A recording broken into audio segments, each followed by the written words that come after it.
Hi friends, ಎಲ್ಲರಿಗೂ ನಮಸ್ಕಾರ. ಎಲ್ಲರೂ ಹೇಗಿದ್ದೀರಾ, ಚೆನ್ನಾಗಿದ್ದೀರಾ ಅಂತ ಅಂದ್ಕೊಂಡಿದ್ದೀನಿ. ನೋಡಿ, ಇವತ್ತು ಈ ಬೆಲ್ಲದ ಹಣ್ಣು ಇದನ್ನು ಬೆಲ್ಲ ಕಲಸಿ ಇಡೋಣ ಅಂತ ಹೇಳಿ ತೆಗಿತಾ ಇದ್ದೆ. ನಾನು ಹಾಗೆ ವಿಡಿಯೋ ಮಾಡ್ತಾಯಿದ್ದೀನಿ. ನಮ್ಮ ಮನೆಯವರು ಇದನ್ನು ತೆಗಿತಾಯಿದ್ರು. ಈ ಬೇಲ್ದ ಹಣ್ಣು ಹೆಲ್ತ್ಗೆ ತುಂಬಾ ಒಳ್ಳೆಯದು. ಸಿಕ್ಕರೆ ಖಂಡಿತ ತಗೊಂಡು ತಿನ್ನಿ. ಹೊಟ್ಟೆ ಏನಾದರೂ ಕೆಟ್ಟರೆ ಅಥವಾ ಹೊಟ್ಟೆ ವಿಷಯದಲ್ಲಿ ಏನಾದರೂ ಸಮಸ್ಯೆ ಇದ್ದರೆ ನೀವು ಈ ಹಣ್ಣನ್ನು ತಿಂದರೆ ತುಂಬ ಒಳ್ಳೆಯದು. ಇದರಿಂದ ಹೆಲ್ತ್ ಬೆನಿಫಿಟ್ಸ್ ಸಾಕಷ್ಟಿದೆ. ನೀವು ಗೂಗಲಲ್ಲಿ ಸರ್ಚ್ ಮಾಡಿದ್ರೆ ಸಿಗುತ್ತೆ ನಿಮಗೆ. ನಾವಂತೂ ಸಣ್ಣವರಿದ್ದಾಗ ನಮ್ಮ ಮನೆಯಲ್ಲಿ ದೀಪಾವಳಿಗೆ ಇದನ್ನು ಲಕ್ಷ್ಮೀ ಪೂಜೆಗೆ ಇಡ್ತಿದ್ರು ಕಂಪಲ್ಸರಿಯಾಗಿ. ನಾವು ಲಕ್ಷ್ಮೀ ಪೂಜೆ ಮುಗಿಯೋದೇ ಕಾಯ್ತಾ ಇದ್ವಿ. ತೊಗೊಂಡು ಇದನ್ನು ಬೆಲ್ಲದಲ್ಲಿ ಹಾಕಿ ಇಟ್ಕೊಂಡು ತಿಂತಾಯಿದ್ವಿ. ತುಂಬ ಅಂದರೆ ತುಂಬ ರುಚಿಯಾಗಿರುತ್ತೆ. ಸ್ವಲ್ಪ ಹುಳಿ ಇರುತ್ತೆ, ಸ್ವಲ್ಪ ಸಿಹಿ ಇರುತ್ತೆ. ಇದಕ್ಕೆ ಒಂದು ಸ್ವಲ್ಪ ಬೆಲ್ಲ ಹಾಕಿಬಿಟ್ಟು ಮಿಕ್ಸ್ ಮಾಡಿ ನೈಟ್ ಇಡಬೇಕು. ಬೆಳಗ್ಗೆ ಎದ್ದು ಇದನ್ನು ಖಾಲಿ ಹೊಟ್ಟೆಲಲ್ಲಿ ತಿನ್ನಬೇಕು ಅಂತ ಹೇಳ್ತಾರೆ. ಅಥವಾ ನೀವು ಯಾವಾಗಾದರೂ ತಿನ್ಬೋದು, ಹಾಗೆ ತಿನ್ನಬೇಕು ಅಂತ ಏನಿಲ್ಲ. ತುಂಬ ಎಫೆಕ್ಟಿವ್ ಆಗಿರಬೇಕು ಅಂದರೆ ಬೆಳಗ್ಗೆ ತಿನ್ನಬೇಕು. ಆರೋಗ್ಯಕ್ಕೆ ತುಂಬ ಒಳ್ಳೆಯದು. ಇದನ್ನು ಖಾರ ಕೂಡ ಮಾಡ್ತಾರೆ. ಅದನ್ನು ನೆಕ್ಸ್ಟ್ ಯಾವಾಗಾದರೂ ತೋರಿಸ್ತೀನಿ. ಇದನ್ನು ಬೆಲ್ಲದಲ್ಲಿ ಚೆನ್ನಾಗಿ ಮಿಕ್ಸ್ ಮಾಡಿಬಿಟ್ಟು ಇಟ್ಬಿಡಬೇಕು. ಬೆಳಗ್ಗೆ ಅನ್ನೋಷ್ಟೊತ್ತಿಗೆ ಅದು ತುಂಬ ಚೆನ್ನಾಗಿ ರೆಡಿಯಾಗಿರುತ್ತೆ. ಇಲ್ಲ ನೀವು ಆವಾಗೇ ಕಲಿಸ್ಬಿಟ್ಟು ಆವಾಗೇ ಕೂಡ ತಿನ್ಬೋದು. ಆವಾಗೇ ತಿನ್ನೋದಕ್ಕಿಂತ ರುಚಿ ರಾತ್ರಿ ಅದನ್ನು ಕಲಸಿಟ್ಬಿಟ್ಟು ಬೆಳಗ್ಗೆ ತಿನ್ನೋದ್ರಲ್ಲಿ ತುಂಬ ರುಚಿಯಾಗಿರುತ್ತೆ. ನೀವು ಕೂಡ ಒಂದು ಸಾರಿ ಟ್ರೈ ಮಾಡಿ. ಇದಕ್ಕೆ ಒಂದು ಸ್ವಲ್ಪ ಜೀರಿಗೆ, ಉಪ್ಪು, ಬೆಲ್ಲ, ಆಮೇಲೆ ಚಾಟ್ ಮಸಾಲ, ಕೊತ್ತಂಬರಿ ಸೊಪ್ಪು ಸಣ್ಣದಾಗಿ ಹೆಚ್ಚಿಬಿಟ್ಟು ಹಾಕಬೇಕು. ಅದು ಕೂಡ ತುಂಬ ಚೆನ್ನಾಗಿರುತ್ತೆ. ಅದನ್ನು ನೆಕ್ಸ್ಟ್ ಯಾವಾಗಾದರೂ ತೋರಿಸ್ತೀನಿ ಇನ್ನೊಂದು ಸಾರಿ. ಇದು ತುಂಬ ಕಡಿಮೆ ಸಿಗೋದು. ಈ ರೀತಿ ಸಿಕ್ಕರೆ ನೀವು ಆದಷ್ಟು ತೊಗೊಂಡು ತಿನ್ನಿ. ಮಕ್ಳಿಗೂ ತುಂಬ ಒಳ್ಳೆಯದಿದು. ನೋಡಿ, ಇದು ರೆಡಿಯಾಗಿದೆ. ಇದನ್ನ ನೋಡಿದ್ರೇ ತಿನ್ನಬೇಕು ಅಂತ ಅನ್ನಿಸ್ತಾ ಇತ್ತು. ನಾನು ನೈಟಿಗೆ ಕಲಸಿರೋದು. ಇದನ್ನು ನೈಟಿಗೆ ಕಲಿಸ್ಬಿಟ್ಟು ಎತ್ತಿಡ್ತಾ ಇದ್ದೀನಿ. ಆಮೇಲೆ ಇದು ಬೆಳಗ್ಗೆ ಟೈಮು. ಬೆಳಗ್ಗೆ ನಾನಿವತ್ತು ಲಂಚ್ ಬಾಕ್ಸಿಗೆ ರೈಸ್ ಮಾಡೋಣ ಅಂತ ಹೇಳಿ ರೆಡಿ ಮಾಡ್ತಾಯಿದ್ದೀನಿ. ಟೊಮೆಟೊ ರೈಸನ್ನು ಮಾಡ್ತಾಯಿದ್ದೀನಿ ಇವತ್ತು ನಾವು ಯಾವ ರೀತಿ ಮಾಡ್ತೀವಿ ಅನ್ನೋದನ್ನು ತೋರಿಸ್ತೀನಿ. ಲಂಚ್ ಬಾಕ್ಸ್ಗೆ ತುಂಬಾ ಒಳ್ಳೆ ರೆಸಿಪಿ ಅಂತಲೇ ಹೇಳ್ಬೋದು. ಈ ಥರ ನೀವು ಮಾಡಿಕಟ್ಟಿದ್ರೆ ತುಂಬ ಈಸಿಯಾಗಿ ಮಾಡ್ಬೋದು. ಬ್ಯಾಚುಲರ್ಸ್ ಕೂಡ ಇದನ್ನು ಮಾಡ್ಕೋಬೋದು. ನೋಡಿ, ಇಲ್ಲಿ ಒಂದು ಕುಕ್ಕರ್ನ ಕಾಯಕ್ಕಿಟ್ಟಿದ್ದೆ. ಆ ಕುಕ್ಕರಲ್ಲಿ ಸ್ವಲ್ಪ ಎಣ್ಣೆ, ತುಪ್ಪ, ಆಮೇಲೆ ಚಕ್ರ ಮೊಗ್ಗು, ಒಂದು ಏಲಕ್ಕಿ, ಒಂದು 3 ಕಾಳುಮೆಣಸು, 2 ಲವಂಗ, ಹಾಗೆ ಒಂದು ಸಣ್ಣದಾಗಿ 2 ಪೀಸು ಚಕ್ಕೆನ ಹಾಕ್ತಾಯಿದ್ದೀನಿ. ಒಂದು ಕರಿ ಲವಂಗ ಏಲಕ್ಕಿನ ಹಾಕ್ತಾಯಿದ್ದೀನಿ, ದೊಡ್ಡ ಏಲಕ್ಕಿ. ಹಾಗೆ ಸ್ವಲ್ಪ ಜೀರಿಗೆ. ಇದಿಷ್ಟು ಎಣ್ಣೆಯಲ್ಲಿ ಚೆನ್ನಾಗಿ ಫ್ರೈ ಆದಮೇಲೆ ಇದಕ್ಕೆ ಒಂದು ಸ್ವಲ್ಪ ಶೇಂಗಾ ಕಾಳನ್ನು ಹಾಕ್ತಾಯಿದ್ದೀನಿ. ನೀವು ಗೋಡಂಬಿ ಕೂಡ ಇದಕ್ಕೆ ಸೇರಿಸ್ಕೋಬೋದು. ಚೆನ್ನಾಗಿ ಒಂದು ಸರಿ ಫ್ರೈ ಮಾಡ್ಕೊಳ್ಳಿ. ಫ್ರೈ ಆದಮೇಲೆ ಇದಕ್ಕೆ ಒಂದು ಸಣ್ಣ ಉಳ್ಳಾಗಡ್ಡಿನ ಇದಕ್ಕೆ ಸೇರಿಸ್ತಾ ಇದ್ದೀನಿ ನಾನು. ಇದು ಕೂಡ ಎಣ್ಣೆಯಲ್ಲಿ ಚೆನ್ನಾಗಿ ಫ್ರೈ ಆಗಬೇಕು. ಆಮೇಲೆ ಶುಂಠಿ ಬೆಳ್ಳುಳ್ಳಿ ಪೇಸ್ಟನ್ನು ಇದಕ್ಕೆ ಸೇರಿಸ್ತಾ ಇದ್ದೀನಿ ನಾನು.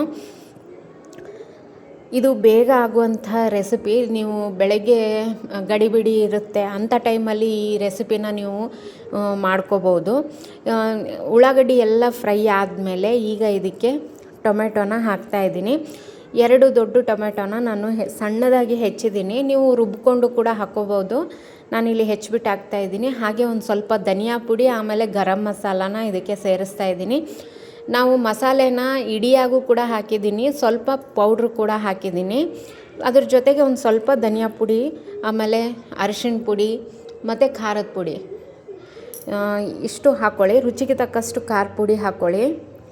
ಚೆನ್ನಾಗಿ ಒಂದು ಸಾರಿ ಮಿಕ್ಸ್ ಮಾಡಿಕೊಂಡು ಅದನ್ನು ಬೇಯಕ್ಕೆ ಬಿಡಬೇಕು. ಟೊಮೆಟೊ ತುಂಬ ಚೆನ್ನಾಗಿ ಮೆತ್ತಗಾಗಬೇಕು. ಅಲ್ಲಿ ತನಕ ನೀವು ಇದನ್ನು ಬೇಯಿಸ್ಬೇಕಾಗತ್ತೆ. ಸ್ವಲ್ಪ ಆವಾಗವಾಗ ಈ ರೀತಿ ಕೈ ಆಡಿಸ್ತಾ ಇದ್ದರೆ ತಳ ಹಿಡ್ಕೊಳಲ್ಲ, ಇಲ್ಲಾಂದರೆ ತಳ ಹಿಡ್ಕೊಳೋ ಚಾನ್ಸಸ್ ಇರುತ್ತೆ.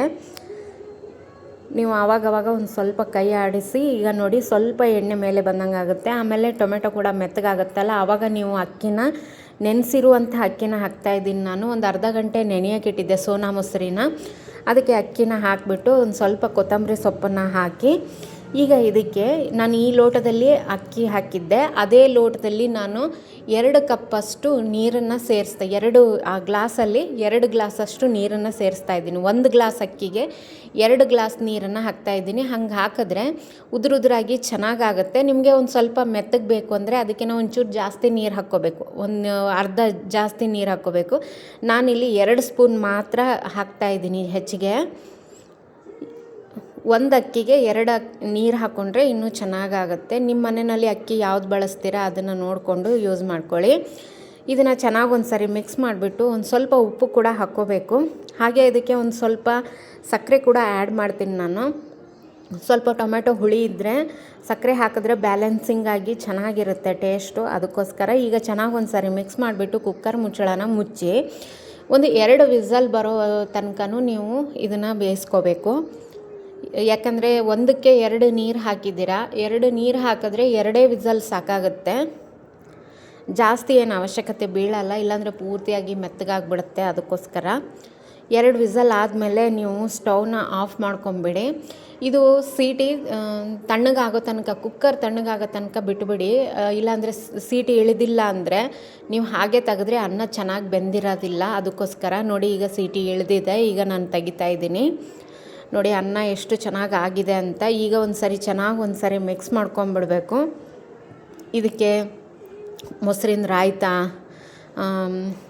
ನೀವು ಸೌತೆಕಾಯಿ ರಾಯ್ತ ಅಥವಾ ಉಳ್ಳಾಗಡ್ಡಿ ರಾಯ್ತ ಯಾವುದಾದ್ರೂ ಮಾಡಿ ತುಂಬ ಚೆನ್ನಾಗಿರುತ್ತೆ. ಫ್ಲೇವರ್ಫುಲ್ಲಾಗಿರುತ್ತೆ ಇದು. ಅತಿ ಮಸಾಲೆನೂ ಇರಲ್ಲ, ಅತಿ ಕಡಿಮೆನೂ ಅನಿಸೋದಿಲ್ಲ. ಆಮೇಲೆ ಲಂಚ್ ಬಾಕ್ಸಿಗೆ ಕೊಟ್ಟರೆ ತುಂಬ ಚೆನ್ನಾಗಿ ಅನಿಸುತ್ತೆ, ತಿನ್ನೋದಕ್ಕೆ ರುಚಿಯಾಗಿರುತ್ತೆ. ಹಾಗೆ ಇವತ್ತು ಈ ಹಣ್ಣು ಕಳಿಸಿದ್ನಲ್ಲ ನಿನ್ನೆ ನೈಟು, ನಾನು ಅದನ್ನು ತಿಂತಾಯಿದ್ದೀನಿ. ಇದೇ ರೀತಿ ಅದು ಏನು ನಾವು ಕಟ್ ಮಾಡಿರ್ತೀವಲ್ಲ, ಅದು ಮೇಲೆ ಒಂದು ಚೂರು ಬಿರ್ಸಿರುತ್ತೆ, ಅದರೊಳಗಡೆನೇ ಹಾಕ್ಕೊಂಡು ತಿಂತಾಯಿದ್ದೀನಿ ಇವತ್ತು. ತಿನ್ನೋದಕ್ಕೆ ತುಂಬ ಖುಷಿ ಅನ್ನಿಸ್ತಾ ಇತ್ತು. ನಾಷ್ಟದ ಜೊತೆಗೆ ನಾನಿವತ್ತು ತೊಗೊತಾ ಇದ್ದೀನಿ ಇದನ್ನು. ನಾನು ಈ ಹಣ್ಣು ಇದ್ದಾಗೆಲ್ಲ ನಾವು ಕಲಸಿಡ್ತೀವಿ ಮನೆಯಲ್ಲಿ, ಎಲ್ಲರೂ ತಿಂತೀವಿ. ತುಂಬ ಟೇಸ್ಟ್ ಚೆನ್ನಾಗಿರುತ್ತೆ, ಹುಳಿ ಹುಳಿ ಸಿಹಿ, ಒಂಥರ ಹುಣಸೆ ಹಣ್ಣನ್ನು ಬೆಲ್ಲದಲ್ಲಿ ಹಾಕಿ ತಿಂದಂಗಿರುತ್ತೆ ಟೇಸ್ಟು. ನೀವು ಕೂಡ ಒಂದು ಸರಿ ಟ್ರೈ ಮಾಡಿ. ಇದಿಷ್ಟು ಮಾಡಿಬಿಟ್ಟು ಎಲ್ಲ ಕೆಲಸಗಳನ್ನ ಮುಗಿಸ್ಕೊಂಡೆ. ಬೆಡ್ರೂಮಲ್ಲಿ ಕಿಟಕಿ ಎಲ್ಲ ಕ್ಲೀನ್ ಮಾಡಿಕೊಂಡೆ. ಹಾಗೆ ಒಂದು ಸ್ವಲ್ಪ ಮಳೆ ಕೂಡ ಬರ್ತಾಯಿತ್ತು, ಬಿಸಿಲು ಮಳೆ ಎಲ್ಲ ಇತ್ತು. ಕ್ಲೀನೆಲ್ಲ ಮಾಡ್ತಾಯಿದ್ದೆ, ಅಷ್ಟೊತ್ತಿಗೆ 3 ಗಂಟೆ ಆಗ್ತಾ ಬಂದಿತ್ತು. ಸ್ಕೂಲಿಂದ ಫೋನ್ ಬಂತು, ನನ್ನ ಮಗಳಿಗೆ ಹುಷಾರಿಲ್ಲ, ಜ್ವರ ಬಂದಿದೆ, ಅವಳನ್ನ ಕಳಿಸ್ತಾ ಇದ್ದೀವಿ ಅಂತ. ಸ್ವಲ್ಪ ಬೇಜಾರು ಅನ್ನಿಸ್ಬಿಡ್ತು. ಯಾಕಂದರೆ ಅವಳು ಬೆಳಗ್ಗೆ ಹೋಗಬೇಕಾದ್ರೆ ಚೆನ್ನಾಗೇ ಇದ್ಲು, ಏನೂ ಆಗಿರಲಿಲ್ಲ. ಒಂದೇ ಸರಿಗೆ ಅವಳಿಗೆ ಜ್ವರ ಅದು ಬಂದಿದೆ ಅಂತ ಹೇಳಿದ್ರು. ಮನೆಗೆ ಬಂದಾಗ ಅವಳ ಮುಖ ನೋಡಿ ಸ್ವಲ್ಪ ಬೇಜಾರು ಅನ್ನಿಸ್ತು. ನಾನಿವತ್ತು ಏನೆಲ್ಲ ಪ್ಲ್ಯಾನ್ ಇಟ್ಕೊಂಡಿದ್ದೆ ಅದೆಲ್ಲ ಕ್ಯಾನ್ಸಲ್ ಮಾಡಬೇಕಾಯ್ತು. ಆಮೇಲೆ ಅವಳು ಆರೋಗ್ಯ ಸರಿ ಇಲ್ಲ ಅಂದರೆ ಮನಸ್ಸಿಗೆ ಒಂದು ಸ್ವಲ್ಪ ಬೇಜಾರು ಅನಿಸುತ್ತಲ್ವ, ಮಕ್ಕಳಿಗೆ ಏನಾದರೂ ಸಮಸ್ಯೆ ಆದರೆ ಬೇಜಾರಾಗ್ಬಿಡುತ್ತೆ. ಅದಕ್ಕೋಸ್ಕರ ನಾನು ಎಲ್ಲ ಕೆಲಸಗಳನ್ನ ಹಾಗೇ ಬಿಟ್ಟೆ. ಕಿಟಕಿ ಎಲ್ಲ ಇದು ಮೆಶ್ ಹಾಕಬೇಕಿತ್ತು, ಅದನ್ನು ಹಾಗೆ ಬಿಟ್ಟೆ. ಅವಳನ್ನ ಬಂದ ತಕ್ಷಣವೇ ಒಂದು ಸ್ವಲ್ಪ ಹಣ್ಣೆಲ್ಲ ತಿನ್ನಿಸ್ಬಿಟ್ಟು ಮಲಗಿಸ್ದೆ ನಾನು. ಅವಳು ಊಟ ಕೂಡ ಮಾಡಿರಲಿಲ್ಲ. ಅವಳು ನೋಡಿ ಬೇಜಾರು ಅನ್ನಿಸ್ತು. ಮತ್ತು ನಿಮಗೆ ನೆಕ್ಸ್ಟ್ ಬ್ಲಾಗಲ್ಲಿ ಸಿಗ್ತೀನಿ. ಯಾಕಂದರೆ ಇವತ್ತು ಆಸ್ಪತ್ರೆಗೆಲ್ಲ ಹೋಗೋದಿದೆ, ಹೀಗಾಗಿ ನನಗೆ ವಿಡಿಯೋ ಎಲ್ಲ ಮಾಡೋಕ್ಕಾಗಲ್ಲ. ಹಾಗಾಗಿ ನಿಮಗೆ ನೆಕ್ಸ್ಟು ಮತ್ತೆ ನಾಳೆಗೆ ಸಿಗ್ತೀನಿ ಫ್ರೆಂಡ್ಸ್. Thank you. ಬಾಯ್.